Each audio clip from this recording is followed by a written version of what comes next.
स्वागत है दोस्तों आप सभी लोगों का फैक्ट यारकर पर। तो एक समय रवि शास्त्री का एरा चला था। उसके बाद राहुल द्रविड़ का एरा चला। अब गौतम गंभीर का एरा चालू हुआ है। तो रवि शास्त्री के एरा में जब शुरुआत होता है तो बहुत अच्छा चलता है, सब कुछ बढ़िया चलता है। टीम इंडिया मैच जीतती है, बायलेटरल सीरीज हो या टूर्नामेंट हो, आईसीसी का टूर्नामेंट हो, सेमीफाइनल और फाइनल छोड़ दिया जाए तो उससे पहले जो भी टूर्नामेंट या सीरीज होता था टीम इंडिया जीतती थी। उसके बाद आता है राहुल द्रविड़ का एरा।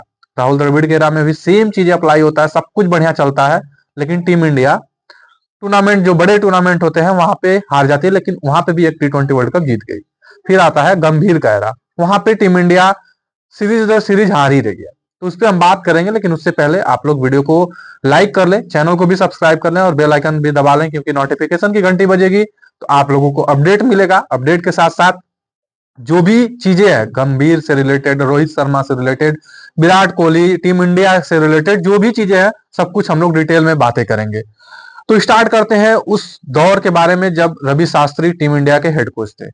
जब रवि शास्त्री हेड कोच थे तो उस समय टीम इंडिया के जो प्लेयर्स थे वो फॉर्म में थे। उस समय विराट कोहली थे, अजिंक्य रहाणे, चेतेश्वर पुजारा, उसके अलावा KL राहुल भी थे, रोहित शर्मा भी थे। सारे ही सीनियर खिलाड़ी युवा थे, लेकिन उनको पता था कैसे हैंडल करना है, रन बनाना है। गेंदबाजी में भी उमेश यादव, मोहम्मद सिराज और उसके अलावा जसप्रीत बुमराह, मोहम्मद शमी, शार्दुल ठाकुर, बहुत सारे गेंदबाज भी थे। स्पिनर में जडेजा, अश्विन, बहुत सारे खिलाड़ी थे। उस समय एक अलग टीम इंडिया थी। जब विराट कोहली को कप्तानी मिला था उसमें बहुत सारे ऐसे सवाल थे जो उसके सवाल के जवाब विराट कोहली एंड उनकी कंपनी देती थी, क्योंकि सारे मैच में एक परिणाम जो इंडिया के तरफ ही आता था। क्योंकि उस समय टीम इंडिया उस फेज से नहीं गुजर रही थी जहां पे प्लेयरों को देखा जाए, चेंज किया जाए, ऐसा नहीं था। लेकिन इस समय क्या है, प्लेयरों को चेंज किया जा रहा है। बहुत सारे क्रिकेटर जो संन्यास के मोड़ पर है। 2011 के बाद से ऐसा हुआ था जिसमें सचिन तेंदुलकर थे, सहवाग थे, गंभीर थे, युवराज सिंह थे।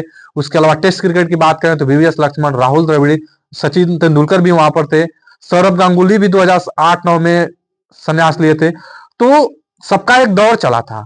2011 के बाद तो पूरा का पूरा टीम ही बदल गई थी। तो जो 2011 के बाद जब टीम इंडिया वर्ल्ड कप जीती थी, वर्ल्ड कप के बाद 2012 का सीरीज होता है जहां पे टीम इंडिया इंग्लैंड से सीरीज हार जाती है। फिर ऑस्ट्रेलिया से होता है, 4-0 से वहां पर हार जाती है। इंडिया इंग्लैंड जब आती है 2012 में तो वहां पे 2-1 से सीरीज, वहां भी टीम इंडिया हार जाती है। अब जब 2-3 सीरीज लगातार हार जाती है टीम इंडिया, तो धोनी जो कि टीम इंडिया के कप्तान थे, टीम इंडिया के जब कप्तान धोनी थे तो 2014 में उन्होंने डिसाइड कर लिया, टेस्ट क्रिकेट में वो ऑस्ट्रेलिया में जाते हैं और वहां पर जाते ही वो कह देते हैं, एक मैच पहले मैच में तो खेलते नहीं, दूसरे मैच में खेलते हैं और उसके बाद कह देते हैं कि मेरा आप टेस्ट क्रिकेट से संन्यास। उन्होंने डिसाइड किया कि मैं टेस्ट क्रिकेट अब नहीं खेलूंगा। तो जब टेस्ट क्रिकेट खेलेंगे नहीं तो कप्तानी कौन करेगा। तो कप्तानी के लिए उप कप्तान के तौर पर विराट कोहली वहां गए थे और कप्तानी किए थे। उस समय के बाद विराट कोहली का एक दौर चला और रवि शास्त्री भी कोचिंग स्टाफ में थे। तो रवि शास्त्री और विराट कोहली का एक कॉम्बिनेशन जो कि बढ़िया चला, क्योंकि उसमें बीच में अनिल कुंबले भी आए थे, लेकिन अनिल कुंबले को लोग कहते हैं विराट कोहली ने हटवा दिया। ठीक है, विराट कोहली ने हटवा दिया, लेकिन टीम इंडिया बहुत अच्छा करी, इसलिए वो चीजें छुप गई। तो रवि शास्त्री 2019, 20, 21 तक उन्होंने कोचिंग किया, सब कुछ ठीक चल रहा था। लेकिन जो एक आईसीसी का टूर्नामेंट होता है वो टीम इंडिया इस दौर में नहीं जीत पाई। तो फिर रवि शास्त्री का जो एक होता है कि टाइम होता है कि इस टाइम के बाद दूसरे कोच के लिए देखा जाता है। तो 2021 के बाद अटकले बहुत सारे लोगों पर था, लेकिन राहुल द्रविड़ टीम इंडिया के कोच बने। राहुल द्रविड़ टीम इंडिया के कोच बने तो थोड़ा सा अच्छा लगा, लोगों को भी ठीक लगा कि राहुल द्रविड़ बहुत दिनों से टीम इंडिया ए के कोचिंग कर रहे हैं, तो सब कुछ ठीक चल रहा था। टीम इंडिया वहां पे भी बहुत बढ़िया खेला, लेकिन कुछ लीग मैच थे, कुछ आईसीसी टूर्नामेंट की मैं बात कर रहा हूँ, बायलेटरल सीरीज तो वहां भी टीम इंडिया जीत ही रही थी। एक आध दो सीरीज अगर छोड़ दिया जाए तो बायलेटरल सीरीज हर जगह टीम इंडिया जीत रही थी। अब आईसीसी टूर्नामेंट 2024 का जो T20 वर्ल्ड कप होता है, T20 वर्ल्ड कप में टीम इंडिया जीत जाती है। वहां पे राहुल द्रविड़ जो कि टीम इंडिया के हेड कोच थे, 6 महीना उनको बढ़ाया गया था, रोहित शर्मा ने उनसे रिक्वेस्ट करा था और team India T20 world cup जीत गई।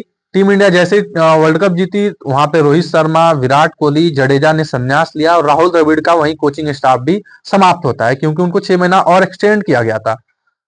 अब एक नए कोच के लिए टीम बीसीसीआई जो थी वो ढूंढ रही थी एक नए कोच को। लेकिन उसमें एक कोच और थे, बीवीएस लक्ष्मण एक पार्ट टाइम कोच, आप कह सकते हो कि पार्ट टाइम कोच थे, और हर जगह कोचिंग करने वो जाते थे। अगर टीम इंडिया जो T20 खेलने जा रही है तो वहां कोचिंग कर रहे थे। वनडे अगर श्रीलंका चली जाती थी, बांग्लादेश टीम चली जाती थी, साउथ अफ्रीका भी चली जाती थी, तो बीबीएस लक्ष्मण टीम इंडिया के हेड कोच के रूप में जा रहे थे। लेकिन एक जो कोच चाहिए था, वो एक हेड कोच कम से कम 2 से 3 साल के लिए जो चाहिए था वो नहीं मिल पा रहा था।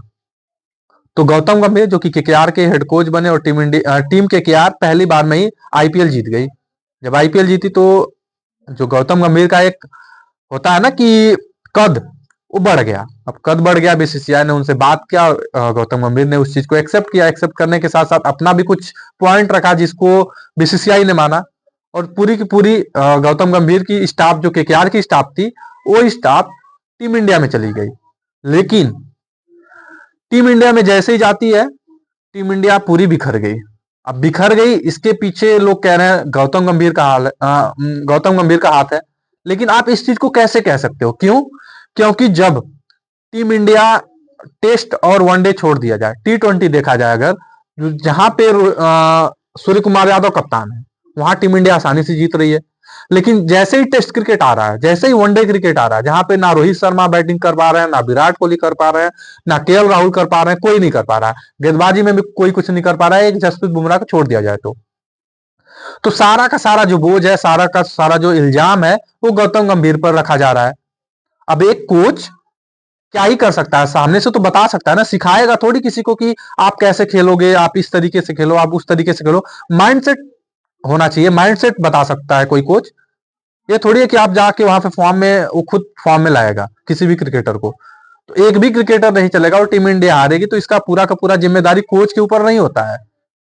टीम के कप्तान का भी हाथ होता है, टीम के सीनियर खिलाड़ी का भी हाथ होता है, जो पूरी की पूरी स्क्वाड है 15, उसका भी जो होता है रीजन, एक जो मैनेजमेंट होती है उसका भी होता है, बीसीसीआई भी होती है। क्योंकि कुछ चीजें ऐसी भी होगी जो गौतम गंभीर चाहते होंगे, वो चीज नहीं हो रही होगी। तो सारी चीज बीसीसीआई एक मीटिंग में बैठाती है, और गौतम गंभीर से भी कुछ पॉइंट पे बात होता है जो गौतम गंभीर का बात नहीं माना जाता है। लेकिन जो चीजें 2012 से अभी तक नहीं हुआ था, वो आज हो रहा है। आप लोगों को पता ही है कि विराट कोहली भी शायद रणजी ट्रॉफी खेले, रोहित शर्मा भी नेट प्रैक्टिस करना स्टार्ट कर दिया है, ऋषभ पंत भी खेलने वाले हैं। तो अभी आज से पहले कभी हुआ था कि एक सीनियर खिलाड़ी विराट कोहली जैसे बल्लेबाज, एक सबको पता है कि उनका कितना नाम है वर्ल्ड क्रिकेट में, और वो क्रिकेटर आज रणजी ट्रॉफी खेलने जा रहा है। आप समझ सकते हो कि गौतम गंभीर ने क्या डिसाइड किया होगा, क्या प्लेयरों से बात किया होगा। सबको लगता है कि जो गौतम गंभीर है स्ट्रेट फॉरवर्ड बात करते हैं, और जो मतलब उनको ठीक लगता है वही करते हैं। उनको ना फर्क नहीं पड़ता है कि कप्तान क्या सोचता है, प्लेयर्स क्या सोचते हैं, उनको फर्क नहीं पड़ता है। लेकिन ऐसा नहीं है। ऐसा नहीं है कि अगर वो जो सामने से बोल रहे हैं, अगर वो आ गए कमेंट्री करते थे या हेड कोच के रूप में है, तो अगर किसी को समझा रहे हैं, तो अगर प्लेयर्स भी बात रखता है अपना तो वो सुनते हैं। ऐसा नहीं है, लोग का मानना है कि गौतम गंभीर का ही सब कुछ दिक्कत है, गौतम गंभीर ही चाहते हैं टीम इंडिया को नीचे गिराना। ऐसा कुछ नहीं है। गौतम गंभीर भी ऐसे प्लेयर थे जो अपनी टीम में बने थे, वर्ल्ड कप जीता है, 2-2 ट्रॉफी जिताए हुए हैं। वो क्यों चाहेंगे टीम इंडिया को नीचे गिराना? लेकिन इंडियन फैंस, इंडियन मीडिया, किसी को समझ में ही नहीं आता। अगर टीम इंडिया हार रही है तो सारा जिम्मेदारी कोच के ऊपर गिर जाता है। एक समय था विराट कोहली कप्तान थे, उनके ऊपर गिरता था। आज रोहित शर्मा है, मैं रोहित शर्मा का हेटर नहीं हूं, लेकिन आज रोहित शर्मा के ऊपर कोई बात नहीं हो रहा है। रोहित शर्मा जो कि टेस्ट क्रिकेट में सिडनी के बाद टेस्ट क्रिकेट से संन्यास लेने वाले थे, लेकिन उनको कोई फोन किया और बोल दिया नहीं नहीं अभी आप संन्यास ना लो, इंग्लैंड का सीरीज भी खेलो, अगर अच्छा चलता है तो आगे भी बढ़ सकते हो। किसी को नहीं पता है कौन फोन किया था, लेकिन सारा जो दोष दिखाया जा रहा है गौतम गंभीर का, जबरदस्ती कर रहे हैं। रोहित शर्मा पहले मैच में नहीं खेल रहे थे, रोहित शर्मा गए वहां पर, रोहित शर्मा जाने के बाद उनको पता चला कि अश्विन ने डिसाइड कर लिया कि मैं टेस्ट क्रिकेट से संन्यास लेने वाला हूं। तो उन्होंने, रोहित शर्मा शायद कहते हैं कि नहीं नहीं आप रुको, मैं आपको खिलाऊंगा। रोहित शर्मा के कप्तानी में दूसरे टेस्ट में अश्विन खेलते हैं, लेकिन वहां पे टीम इंडिया हार जाती है। फिर तीसरे टेस्ट में वो बाहर हो जाते हैं। जैसे ही तीसरे टेस्ट में बाहर होते हैं, फिर से उन्होंने डिसाइड कर लिया कि मैं संन्यास लूंगा, और उन्होंने ले लिया।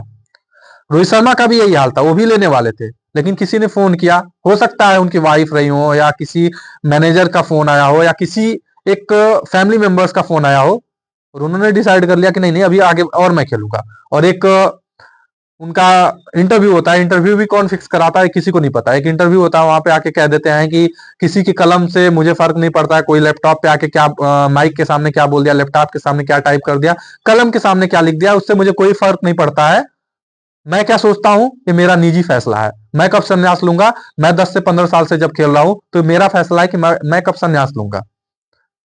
तो ये सारी चीजें हैं, लोग बस गौतम गंभीर के ऊपर ही सारा दोष ठहरा रहे हैं, लेकिन ऐसा बिल्कुल नहीं है। आप लोगों को क्या लग रहा है, आप लोग भी बता दें कि गौतम गंभीर की गलती है या कोच की गलती है या सीनियर खिलाड़ियों की गलती है। अब इसमें एक और अपडेट है, जिसमें सोर्स से पता चला था कि इंडियन टीम बैटिंग कोच चाहिए था। तो किसी ने ट्विटर पे ट्वीट किया था, तो केन पीटरसन का रिप्लाई आया था कि मैं अवेलेबल हूं, मैं कोचिंग करने के लिए अवेलेबल हूं। तो कोई बुरा नहीं है, केविन पीटरसन बन सकते हैं बैटिंग कोच, लेकिन बीसीसीआई तो चाहेगी नहीं। बीसीसीआई को तो इंडियन ही सब कुछ इंडियन पसंद है, इंडिया के बाहर कुछ नहीं होना चाहिए। कोई भी एक मॉर्ने मॉर्कल को छोड़ दिया जाए तो सारे सारे इंडियन मैनेजमेंट बीसीसीआई में सब जो मैनेजर से लेके सब कुछ इंडियन ही है, तो बाहर के लोग चाहिए नहीं है। एक वर्ल्ड कप टीम इंडिया जीती थी 2011 में, वो भी गैरी कर्स्टन के कोचिंग में। दूसरा जो T20 वर्ल्ड कप जीता टीम इंडिया ने 2024 में, वो राहुल द्रविड़। मतलब एक एक ट्रॉफी जीती अभी तक, उसके बाद भी बाहर के कोच नहीं चाहिए आपको। तो आप लोग अपना राय दें कि क्या ये जो गंभीर के ऊपर सवाल उठाए जा रहे हैं, क्या ये गलत है या सही है। आप लोग अपना जरूर राय दें। और फिर से मैं ये बोलूंगा कि अगर आप लोग को वीडियो अच्छा लगा तो वीडियो को लाइक करें, चैनल को भी सब्सक्राइब करें, बेल आइकन दबाना ना भूलें। धन्यवाद।